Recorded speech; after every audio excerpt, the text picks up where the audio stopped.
E um ponto interessante sobre isso é que a tendência, como nós vimos aqui, é que o Trump assuma o mandato no ano que vem, tendo a maioria nas duas casas. Né? Então, se a gente voltar para 2020, quando o Trump foi derrotado pelo Biden, nós conseguimos fazer uma análise impressionante, algo que parece mais uma intervenção divina, né, do que qualquer outra coisa. E isso é legal, porque eu acho assim, que se você era ateu, depois de você ver o que aconteceu com Donald Trump, eu não sei como é que se explica esse troço, né? A história agora, em retrospecto, a história do tiro na orelha, a outra tentativa de assassinato que foi interrompida, toda a intervenção de Deus mesmo. E eu digo que até o fato do Trump não ter sido eleito em 2020, ter tido aquela eleição roubada dele, eu sei que foi horrível num certo sentido, mas se ele tivesse ganho as eleições em 2020, ele não poderia ser presidente agora em 2024. Então seria melhor para os democratas se o Trump tivesse sido eleito em 2020. Porque se ele tivesse vencido as eleições de 2020, ele ia ter que enfrentar um Senado e uma Câmara dos Representantes democrata, o que ia inviabilizar praticamente todas as pautas do Trump. Agora, ele tem números bons o suficiente no Senado para indicar praticamente quem ele quiser para a Suprema Corte e para os demais cargos.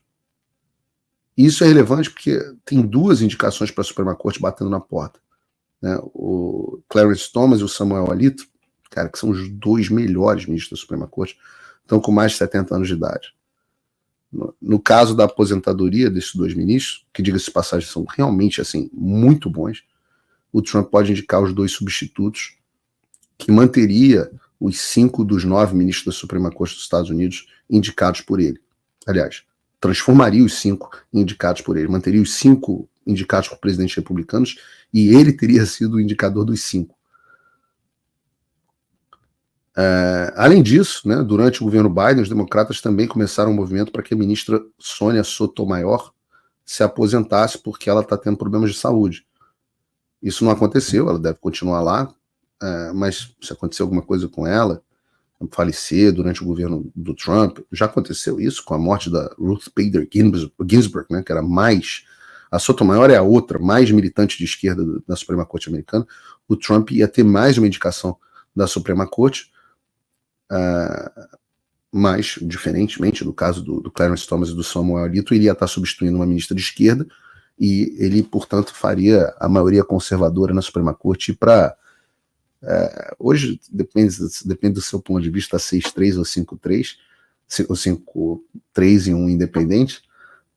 O Chief Justice é um cara meio em cima do muro, mas você teria umas 6-2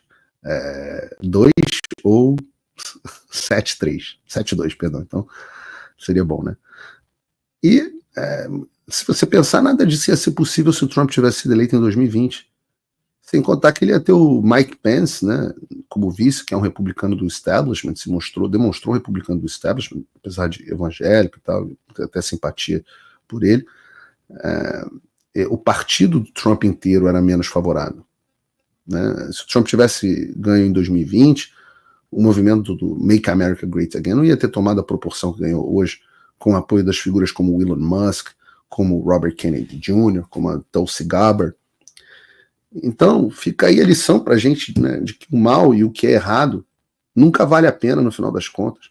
Os democratas fizeram de tudo para tirar Trump em 2020, mas tudo que eles conseguiram fazer foi que o movimento ficasse mais forte e que o movimento ficasse maior. O movimento que o Trump representa ficasse maior. E eu acho que isso é uma lição também para o Brasil. Porque eu acho que o movimento patriota brasileiro está crescendo, está se tornando maior. Depois do Fazueli, né? O movimento está se tornando maior. Depois da perseguição dos patriotas, eu sempre falei isso. Vocês acham que vocês vão matar um movimento patriota assim? Olha a esperança, né? Depois que o Xandão fez aquela condução tirânica e deu o poder ao Lula, e prendeu 2.000 pessoas, abriu inquérito, censurou as redes sociais. O que adiantou? Bolsonaro, vocês respondam no chat aqui, vocês acham algum de vocês desistiu? Ou vocês vão votar no Bolsonaro? Tinha um meme, né, que era bacana, que estava rolando na internet, a pessoa votando no Trump em 2016, a pessoa com uma bandeirinha. Aí votando no Trump em 2020, a pessoa... Aí botando no Trump em 2024, aí botava aquela cara do William Wallace, né, no Coração Valente, ou do Patriota também, do Mel Gibson. Muito mais empenho. Muito mais empenho. Então, os caras falharam miseravelmente. E por que eles estão desesperados? Né? Olha o que o Trump pretende fazer no seu primeiro dia de mandato. Bota o vídeo aí pra gente, Bruno. The left-wing gender insanity being pushed on our children is an act of child abuse. Very simple. Here's my plan to stop the chemical, physical, and emotional mutilation of our youth. On day one, I will revoke Joe Biden's cruel policies on so-called gender-affirming care. Ridiculous. I will sign a new executive order instructing every federal agency to cease all programs that promote the concept of sex and gender transition at any age.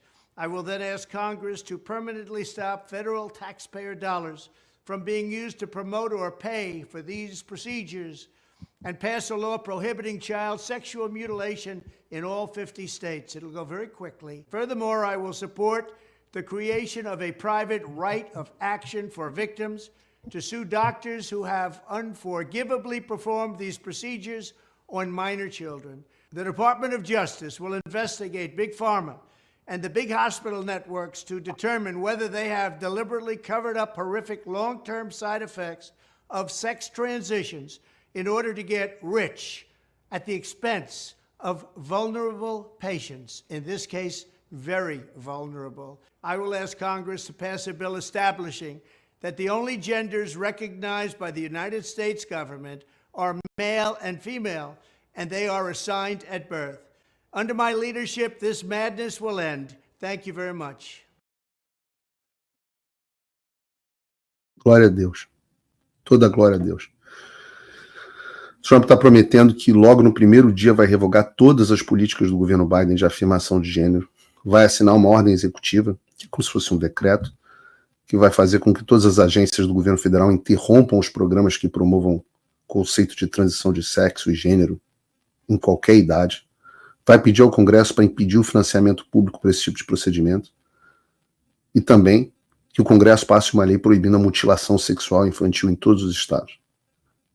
Também diz que vai apoiar a criação de uma fundação que vai ajudar as vítimas dessa mutilação infantil, essa desgraça menguelista que a gente vive aqui, e vai ajudar a processar os médicos que fizeram procedimentos em menores de idade. Isso cria uma puta insegurança jurídica para esses monstros de scrubs, de jaleco. Também disse que vai botar o Departamento de Justiça para investigar as grandes empresas farmacêuticas e os hospitais para descobrir se eles encobriram ou não os efeitos de longo prazo das transições de sexo para obterem lucro, bem como vai pedir ao Congresso que aprove uma lei dizendo que os únicos gêneros reconhecidos pelo governo dos Estados Unidos são homem e mulher. Ele vai acabar com o que ele disse sobre a minha liderança, essa loucura vai acabar. E é efetivamente uma loucura. Pessoas nessa situação estão loucas, elas precisam de ajuda. O que é a loucura? A loucura é a desconexão entre a realidade e a sua percepção. Essa é a definição de loucura. Então, se eu começo a me enxergar como Napoleão Bonaparte, eu não sou Napoleão Bonaparte e eu sou louco.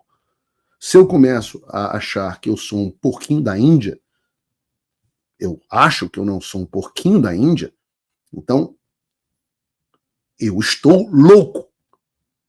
Da mesma forma, se eu sou um homem e acho que sou uma mulher, eu estou louco. O que não significa, nesse ponto eu sou muito mais liberal do que a maioria, isso não tem nada a ver nem com o fenômeno dos travestis ou coisa do tipo. desde que eles entendam que não são mulheres. São pessoas que sexualmente se excitam dessa forma. Ok? Não é cada um com o seu cup of tea, né? Agora, você se identificar como algo que você não é, você promover isso para criança e gerar mutilações definitivas, é muita maldade. É demoníaco, é diabólico. No próximo curso que eu vou lançar, eu vou mostrar como várias tradições pagãs que são combatidas na Bíblia. Eu fiz uma palestra sobre isso em Framingham, 2 anos atrás, como várias dessas figuras, dos sacerdotes dessas religiões, adotavam justamente essa figura de transição e passavam pela castração para a pessoa ficar num gênero fluido. Estou falando de 3.000 anos atrás, Velho Testamento da Bíblia. Mas